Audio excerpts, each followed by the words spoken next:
Before I start this list, I want to establish some ground rules. Reinforcements are split into 3 types: Enforcer, Aerial, and Infiltrator.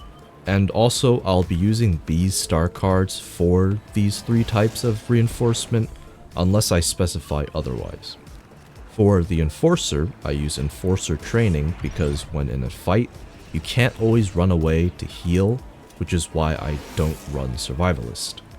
I also use Expert Weapons Handling because usually your middle ability is your Overdrive ability, which lets you increase your fire rate and deal damage faster. Lastly, I have Battle Hardened because you want to be harder to kill compared to other common troops and reinforcements. So health pool wise, in the video, I will be talking about the increased health and not the base health. For aerials, aerial training is like Enforcer training in that you get health every time you kill. I then use Battle Hardened because I want to have even more of an edge on common troops and reinforcements. So it's always useful because more health just means more chances to survive. And Evasion because you might have to dodge a lot, plus it's handy to have when moving around or dodging attacks. Lastly, for Infiltrator, I have Desperation, which reduces ability recharge times when damage is dealt to you. Getting hit is just an inevitability in the game, so why not capitalize on it and get your abilities back faster? I then run Evasion because extra dodge gives more mobility, which is always welcome when running away or dodging attacks. And lastly, I have Stalker for that health regen when using the Scanner ability, because why not? It's synergistic with your scan and also helps to keep you alive when you are in a fight. And that's it for all the star cards, but I also want to preface this by saying I also want you guys to just hear me out on my reasoning, and then you can make the decision on whether or not you want to let me know if I'm wrong or not in the comments. At the bottom of our list we have the Flame Trooper, which costs 1500 BP points, and usually you never make anywhere close to that back. Your Flame Grenade is kinda bad, but it's area clearing, so there's nothing really to hate about it. And unless you're in a closed space, your flamethrower will not reach your target, and even when it does, it takes a while to kill them, so a lot of the time it ends up being you who dies instead of your opponent. The healing ability that you have could keep you alive if you are careful, but of course there's roaming heroes and also other groups of players, so of course that's easier said than done. You have no ability to deal with heroes, normal mobility, and pretty poor killing potential beyond a couple meters anyways, and despite being a flamethrower, you can't really easily clear a room because think of the flame as like a single wet noodle that spins around every now and then. It doesn't always hit something, and when it does, it's very weak. And also, your alternative fire is slow. It needs to be arced because of its drop-off, and it also has poor splash damage range, so it's effectively useless. I give it a 3 out of 10 cost to performance. The class is a little difficult to use because you need proper positioning and game knowledge to know when to push or when to stay back. You would also have to keep a constant eye on the minimap, because if a hero shows up, you are the most obvious target in the room because you have those big fuel tanks and also the flames coming out from you.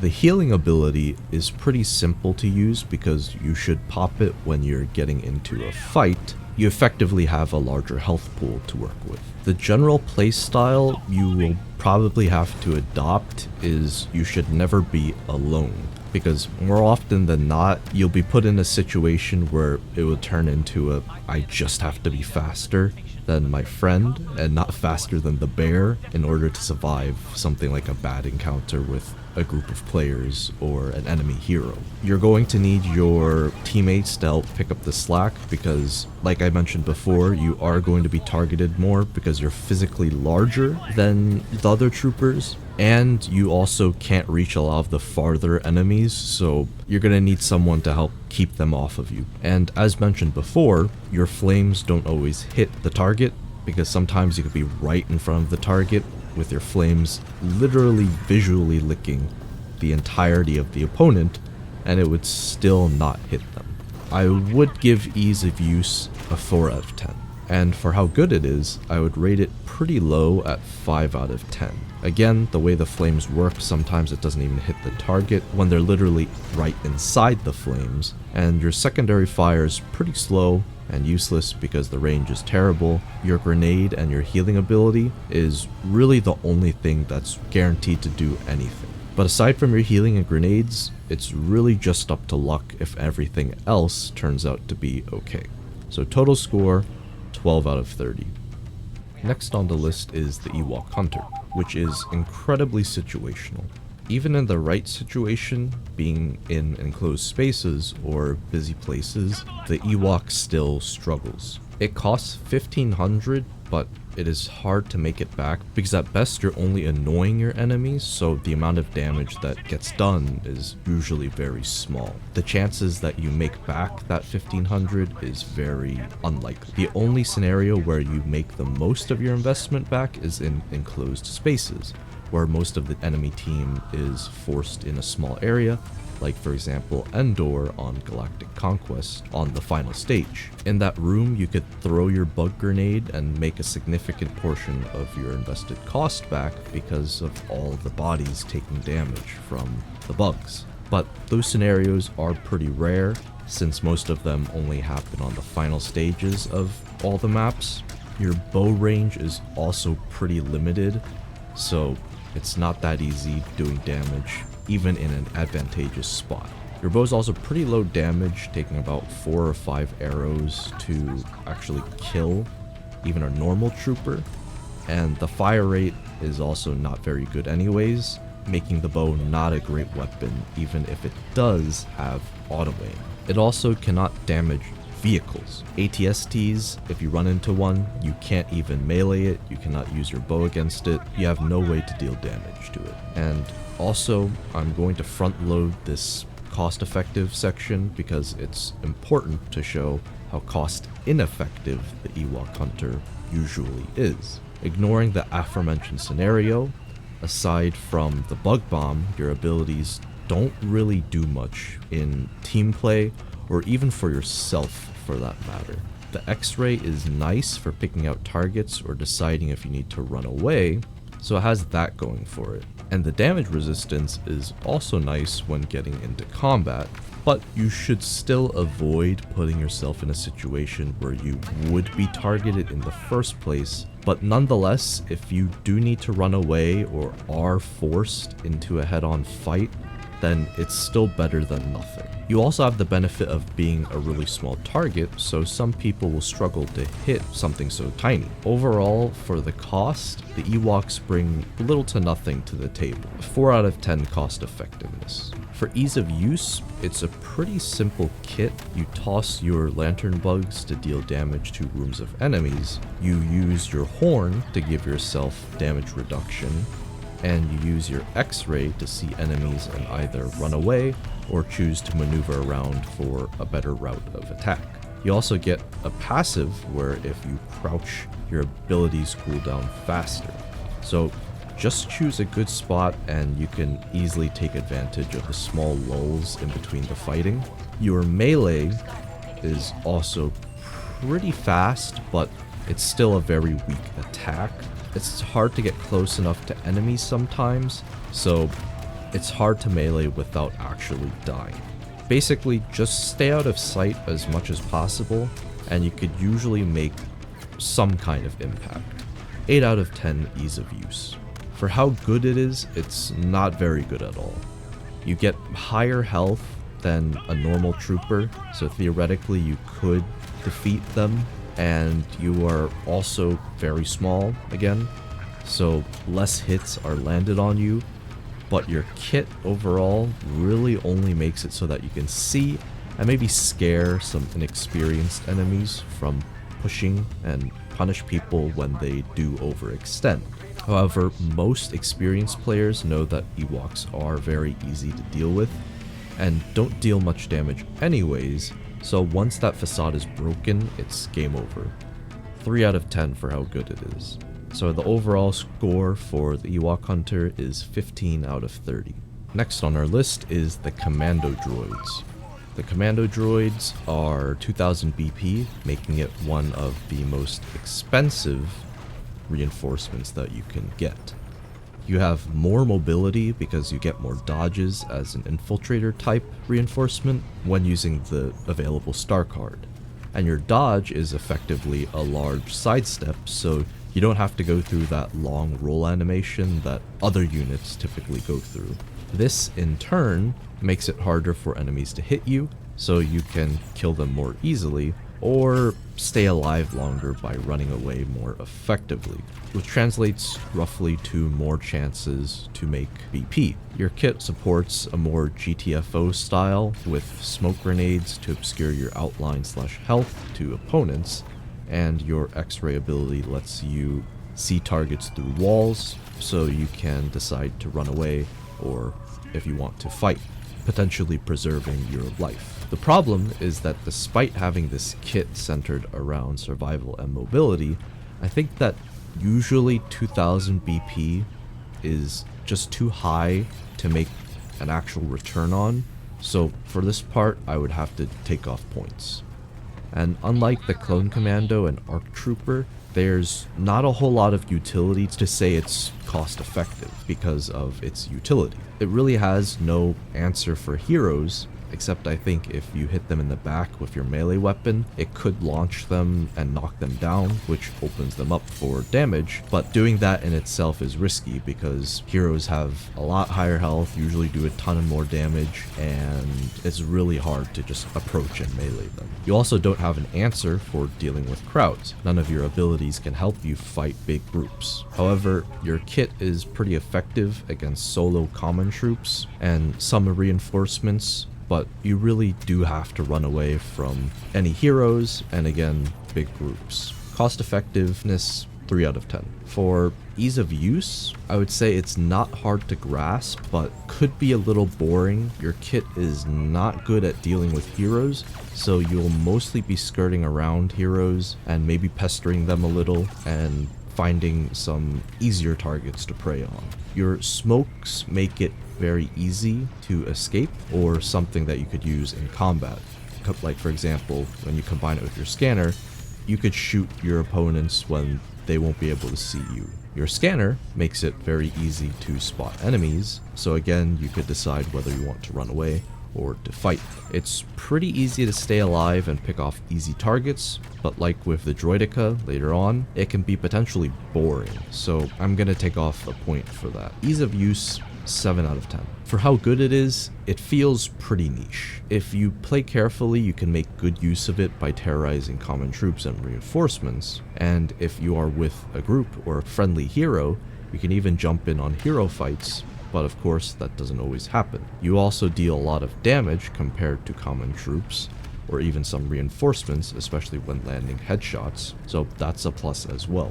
Your multiple dodges also play a big part in your survivability, letting you get away in a pinch. One thing I forgot to mention as well is that when I'm in vehicles, I typically like to push even without infantry, but as a commando droid, your mobility also lets you get behind vehicles and quickly eliminate them from their weak spots. I would say if you play it safe, you can get good mileage out of commando droids, especially if you avoid enemy heroes. So I'd give it a 7 out of 10 on how good it is. So total points for commando droid, 17 out of 30. The Droideka only costs 1000 BP, which is cheap for an enforcer. The problem is that you rarely ever get a chance to make it back because the Droideka is immobile for a majority of its time in combat. You can try to run it between points on a supremacy match, which would get you 600 BP per capture, and this usually works quite well because it takes the enemy team quite a while to catch on to this tactic. Plus, on each point, there's usually some defense, so you get a little extra BP just from killing the defenders. It's not too bad to make the initial 1000 BP back in Supremacy, but again, only in Supremacy. On modes where you have to push, there's usually choke points, and if you want to roll into the back lines of the enemies, a player could just stand and then melee you, which can redirect you and stop your movement, at which point the rest of the enemy team can just destroy you. And if you try to push a choke point with a shield and just like shoot your way through, the entire enemy team now has a glowing target to focus their fire on, and depleting your shield and destroying you quickly because you can't move away fast enough. You can also hunt small groups or players that are alone, but that's easier said than done. The reality of the Droideka is, unless you can surprise your enemy, you're likely not going to make a lot of your 1000 VP back. However, everybody is probably familiar with the Droideka Supremacy Rush. For those unfamiliar, this is where on the ship phase of a Supremacy game, on the last section where you have to defend the reactors, the people playing Droidekas will usually try to rush the reactors, ignoring enemy fire and solely focusing on spawning their teammates and focusing on destroying all of the 3 reactors to end the game. Although very niche, this, combined with capitalizing on successful surprise attacks, I think earn it an extra point. I would give it a 6 out of 10 for cost effectiveness.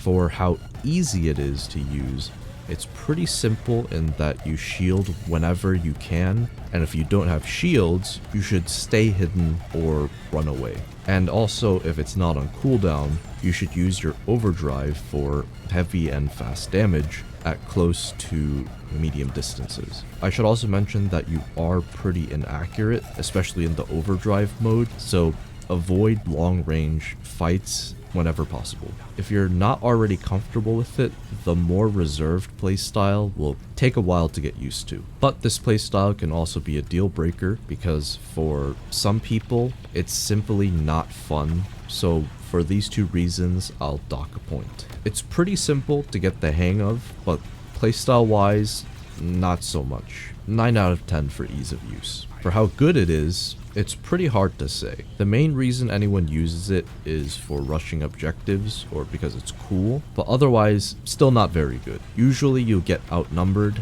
and then melted down, but drawing from all the positives and the negatives of the Droideka, I would say it's pretty good at doing what it does, being more of an infiltrator than an enforcer by getting behind enemy lines. So I would say for the niche role that it plays, a better than average 6 out of 10 is fair. So it comes down to a total of 22 out of 30 points. The Wookie Warriors are pretty expensive at 1500 BP, but if you play it reserved and really spam your grenades, it's a good area clearing / denial unit and good for close range fights. At 1500 BP, it's middle of the road in cost. The grenade is really good for clearing large areas, and your overdrive middle ability is also good for clearing or holding down areas, because all of that explosive and splash damage. However, if you get tag teamed by 2 enemies, it's unlikely you survive because slow fire rate and spread style bolt caster that you use makes it hard to hit all of them on an opponent. I only ever make back my investment if I'm defending an objective or playing a pretty reserved playstyle. Otherwise, it's pretty hard to make back the initial 1500 BP. But for what you can do with it, it deserves a point or 2. I have had plenty of scenarios where a Wookiee can hold down a doorway, denying flanks or all-out pushes with imploders and the overdrive ability. I think a 7 out of 10 cost to performance is pretty fair because you can make usually a lot of that 1500 back. And the potential utility of the Wookiee also makes it a worthwhile pick. For ease of use, the kit is pretty simple to play around. You throw an imploder for area clearing or when setting up a push, just to get the enemies out of a doorway, for example. You can use your slam ability in a doorway to stop big rushes, or if an enemy hero decides to push out, you could slam and then knock them down. And overdrive, you use that for poke damage and keeping away enemy pushes. You use your regular bolt caster to just spam fire into doorways in the same way you would use overdrive. The reserved playstyle may be a bit boring to some, and of course it takes a while to get used to because sometimes we just want to run off and do our own thing, so I'll deduct 1 point for that. I would give it a 9 out of 10 for ease of use. I would say the Wookie Warrior is very good because your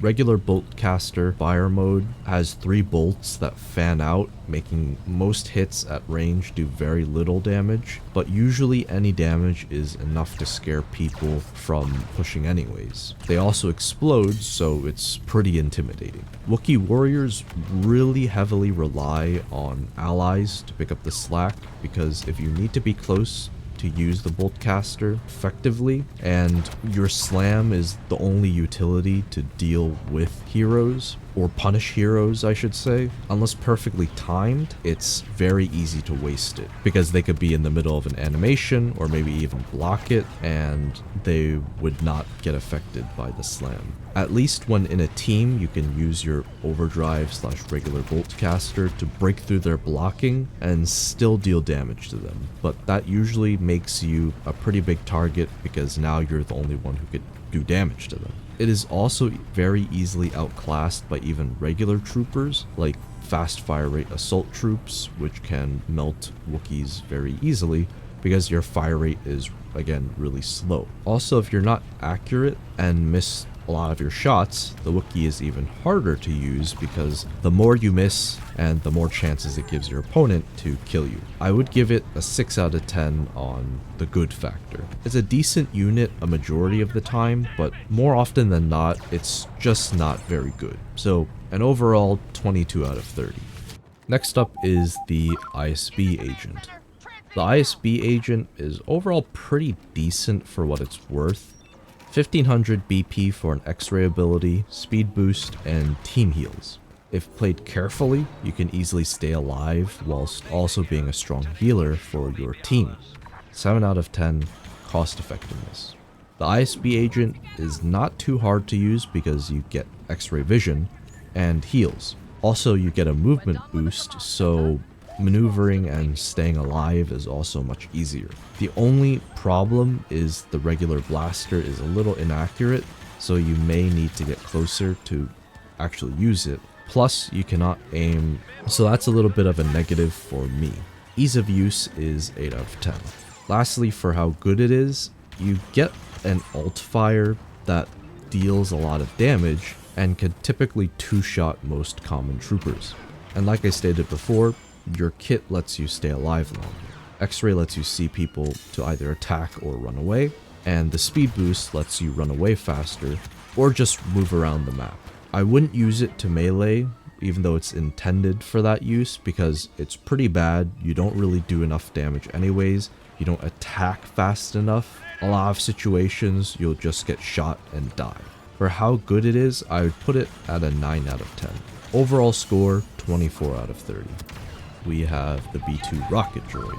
This is the jetpack version of the B2. I would rate its cost effectiveness the same as all of the other rocket troops, being an 8 out of 10 because there's a high potential to make everything back because it only costs 1000 BP. But it's not guaranteed, and the reasons for those can vary. For example, you can be up against better players, or maybe you're not that skilled. If your opponents are pretty good at the game and more attentive, they usually target you first because they know how much damage you could cause if you are left alone. In these situations, it's often difficult to make anything back because you usually get annihilated whilst jumping around in the air. Or skill-wise, you are not there yet, and you can't take advantage of the maneuverability quite yet, meaning you could die quite easily because maybe tracking targets whilst moving is difficult for you. If everything aligns even a little bit, then usually you could get behind enemy lines and start racking up kills and battle points. However, if the objective is getting to the objectives fast, or just general harassment, I think that for the low cost of 1000 BP, it's really quite cheap. So I can give it an extra point for that. Now for ease of use, it's more or less the same at 7 out of 10 because you need to get the mobility aspect and tracking targets aspect whilst moving around in order to avoid dying as much. This can be especially difficult for lower sensitivity players because they might not have enough space on the mousepad, and this really isn't something that can be easily changed. And for how good the rocket droid is, it's also more of the same at 8 out of 10. The jetpack and being able to cover large distances is fantastic because you can get to the objectives faster in Supremacy, run away from bad situations, or outmaneuver your opponents and get a kill on them.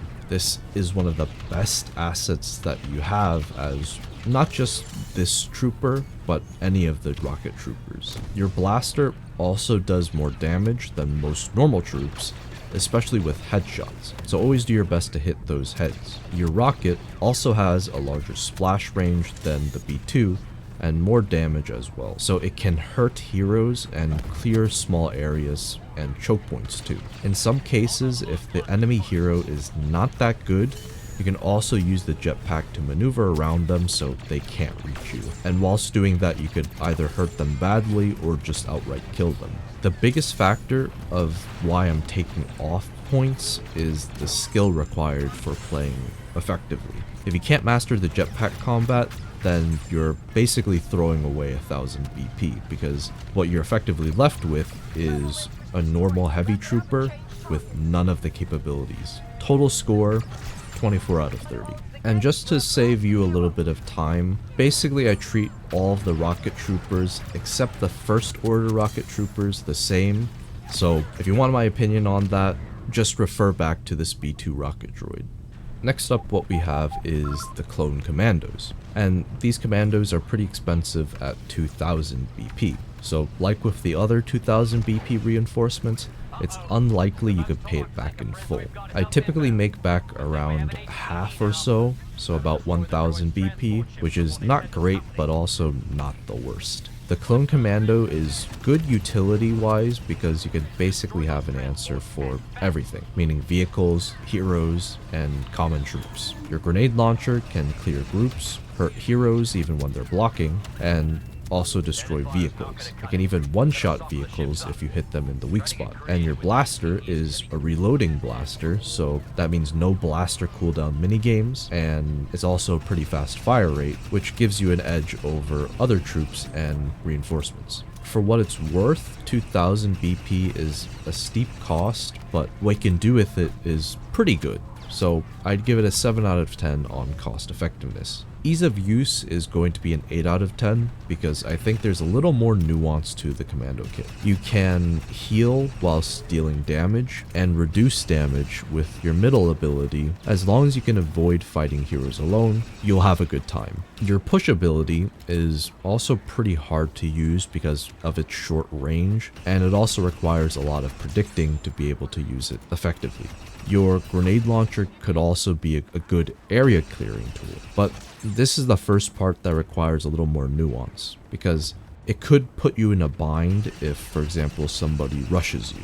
It's slow to reload, and you have to reload each shell individually, and it takes a little time to put it away as well, meaning if you don't position properly, this can easily get you killed or very severely hurt, which lines you up to get killed by someone else. You also don't get the mobility of the Commando Droid, meaning if you don't play in a group, your chances of survival are low when fighting against heroes. For how good it is as an enforcer compared to normal troops, you outclass them in any category. Blasters, abilities, health, you name it. This also extends to most of the reinforcements as well. I've never really had a hard time fighting anything alone as a Clone Commando except for a Droideka with overdrive and its shields. To reiterate, your grenade launcher can be a deterrent to heroes and even kill them if they're not careful, but try to avoid such situations alone.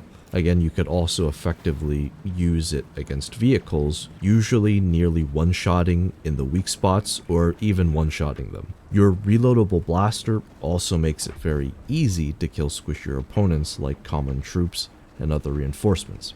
And it also lets you get back in the fight faster without having to fiddle with the cooldown mechanic.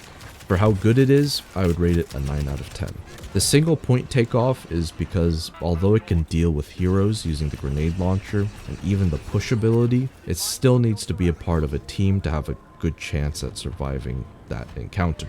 It's still very good, but not perfect. Overall, 24 out of 30 points. Next on our list is the Ovissian Gunner. For 2000 BP, you almost never make back your investment. If you take out 2 ATSTs, you can pretty easily make it back because of all the damage that you did to them. Of course, you would first need to take out 2 ATSTs, which are usually guarded by regular troops anyways. So again, easier said than done. Normally, I'd only make back around half or less than half of the BP points, so 700 to 1000 each time I use the Ovissian Gunner. However, you have overall good utility and an even better blaster. You get a shoulder bash for heroes, and also you could use it for extra mobility, but it's kind of a waste like that. So you have an answer to literally everything in your kit. Cost of performance, I'd give it a 6 out of 10. For ease of use, I would say it's pretty easy to use. You get a very good movement speed despite your size, and if you need to hold your ground, just pop your heal ability whilst in cover and spray in that general direction. You'll get a lot of hits and therefore a lot of heals, so staying alive is not too bad. You also get a launcher for vehicles to deal with ATSTs and blasters for troops. The rotary blaster also starts up very quickly, so it's very easy to get kills on common troops and other reinforcements. The shoulder charge takes some getting used to because you can sometimes miss if you're not used to it, so I'd say 8 out of 10 ease of use. As for how good it is, I'd say it's really good. Your launcher can 2-shot an ATST in the weak spot, and your rotary blaster is good for holding down areas and melting opponents. The healing should only really be used when holding a doorway and/or choke point, because once used you become immobile. You can't move around very fast. Your shoulder charge is also a great ability because it can knock down your enemy heroes and even one-shot common troops besides the heavy troops. But if you're nearby teammates, they can take advantage of the opening you create with the knockdown.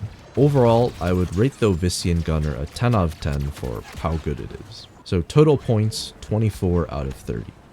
The ARC Trooper is a very expensive unit, costing 2000 BP, meaning you'll rarely ever see return on your investment. However, ARCs offer a lot of utility, like stun, health, and increased damage output. Your left ability acts as a sensor, but also can be used to detonate to stun enemies, making it a great tool for hero fights or area clearing. If you have the star card equipped, when you use your X-ray ability and dealing damage as well, you can also heal your health back. You get pseudo health regen and also X-ray vision, so that's pretty nice.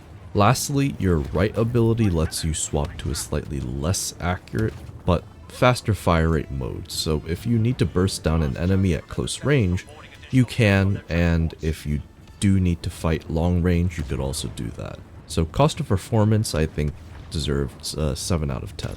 The ARC Trooper is also pretty simple to use. You stun when you're in a pinch, and switch to fast fire mode for most situations. You can also pop your X-ray for an easier time seeing opponents, and healing, and also making better decisions based off of the info that you get from the X-ray. For your stun ability, you'll have to be a little bit more attentive, because once thrown, it needs to land on the surface in order to be activated. So be careful when using it. Pretty simple and effective, so ease of use is 9 out of 10. Based on everything so far, you've probably guessed that the ARC Trooper is pretty good. Your damage output is also very high, especially when paired with headshots, allowing you to rack up pretty nice kill streaks, and your stun ability also lets you clear bottlenecks and punish heroes. One last thing I forgot to mention is that your alt fire, so your right mouse click, fires an explosive bolt that deals a lot of damage, and also does a soft kind of auto lock, so What this means is you'll still have to be somewhat accurate, but the bolt will auto-lock onto the nearest opponent and usually hit them, making it a pretty effective long-range utility, or just if you want to kill somebody pretty quickly. Overall, arcs have a use case for most things except maybe vehicles. So 9 out of 10 on how good it is. Total score is 25 out of 30. Next on our list is the Death Troopers. So for 1500 BP, the cost to performance is pretty good. You get heals to stay alive, overdrive to increase your fire rate, and also you get an imploder grenade, which is for all intents and purposes a thermal detonator on steroids. And if you don't know what a thermal detonator is, that's just the regular grenades that the assault class gets. So imagine that, but a lot better.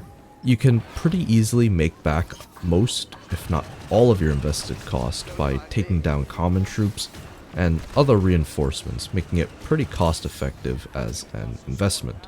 Cost to performance, 8 out of 10. For ease of use, there's really nothing complicated about the Death Troopers kit. Just heal before getting into a fight and use the overdrive ability for faster fire rate and also more continuous damage output. The imploder can be used if you suspect that there's a lot of people somewhere or for room clearing. It can also really hurt a hero in the middle of combat. For example, if they're fighting one of your friendly heroes, they might be distracted enough to where you could toss it and then do a lot of damage to them. So ease of use, 9 out of 10. For how good it is, there's not much mobility that you can take advantage of. For example, like the Commando Droids and their dodges, but a good plus is that you can dodge whilst using your overdrive ability, so anything less than a good hero player is basically completely at your mercy. Speaking of heroes, you don't really have much of an answer for them, so like with the B2, the only surefire way to make the most use out of yourself is unfortunately baiting your teammates and hoping you kill them before the attention gets turned onto you. So 8 out of 10 for how good it is. Total points is 25 out of 30. As an enforcer, the B2 is a middle of the road in terms of cost at 1500 a pop, and usually that amount is not too hard to make back in full, or at least a large majority of it, especially if you get unlucky and a hero is nearby and ends up targeting and killing you. That's why you should always keep an eye on that minimap for enemy hero markers and effectively bait your teammates into taking the attention, and you could then pretty quickly punish the enemy heroes or outright kill them. But for what it's worth, you can usually recover a good portion back. Typically this can be done by flanking into unsuspecting groups of enemies or picking off lone troops. Your 360 health, healing ability, and high damage weapon, and overdrive ability make it very unlikely that you'll lose a 1v1 to any normal trooper or reinforcement. Plus, you can severely punish heroes by using your overdrive, which melts even hero health pools in seconds. I would rate its cost effectiveness an 8 out of 10. For ease of use, it's pretty simple as well. If you are fighting a hero, don't immediately use your overdrive unless you're with teammates, because it makes you immobile, meaning that you cannot dodge. Otherwise, overdrive can be used to lock down a choke point and quickly melt away enemy health, especially when aiming for headshots for that bonus damage. This applies to fighting all opponents. You should always pop an overheal to stay topped up on health before getting into a fight. This is important because this just means when you are going into fights, you have even more health and therefore higher chances to survive the encounter. Lastly, your rocket doesn't do much damage, and its splash range is also pretty terrible, so you can't just aim at the floor and hope to do a little bit of damage. But I guess it's something to use, so if you want to scare the enemy with an explosion, you could do that as kind of a mind game tactic. I would rate ease of use a 10 out of 10. For how good it is, I'm kind of on the fence about it. It is incredibly good at fighting troops and reinforcements. However, it's not the greatest when fighting heroes because you heavily rely on having teammates to distract the hero. And also, to reiterate, when in overdrive, you can't run or dodge, so your mobility is cut when you arguably need it the most. Of course, it can be argued that the majority of reinforcements struggles with fighting heroes on their own, but some, like the ARC troopers that we mentioned already, have it easier than others because they have the stun/marker ability. So, although there's a lot of hero killing potential in a group, I will have to dock points because it's not exactly perfect in this aspect. But where the B2 Super Battle Droid shines is fighting troops and reinforcements. You can easily destroy Wookiees, Commandos, ARC troopers, you name it, because you have the health edge and also damage edge over all of them, if not a majority of them. You also get room clearing potential because of overdrive and overheals. I would rate how good it is an 8 out of 10. I think it has a justified total of 26 out of 30. So now we have the Sith Trooper. This reinforcement is pretty easy to make back your BP because it only costs 1500 BP. You can stay alive due to having 2 healing abilities and also having your X-ray ability.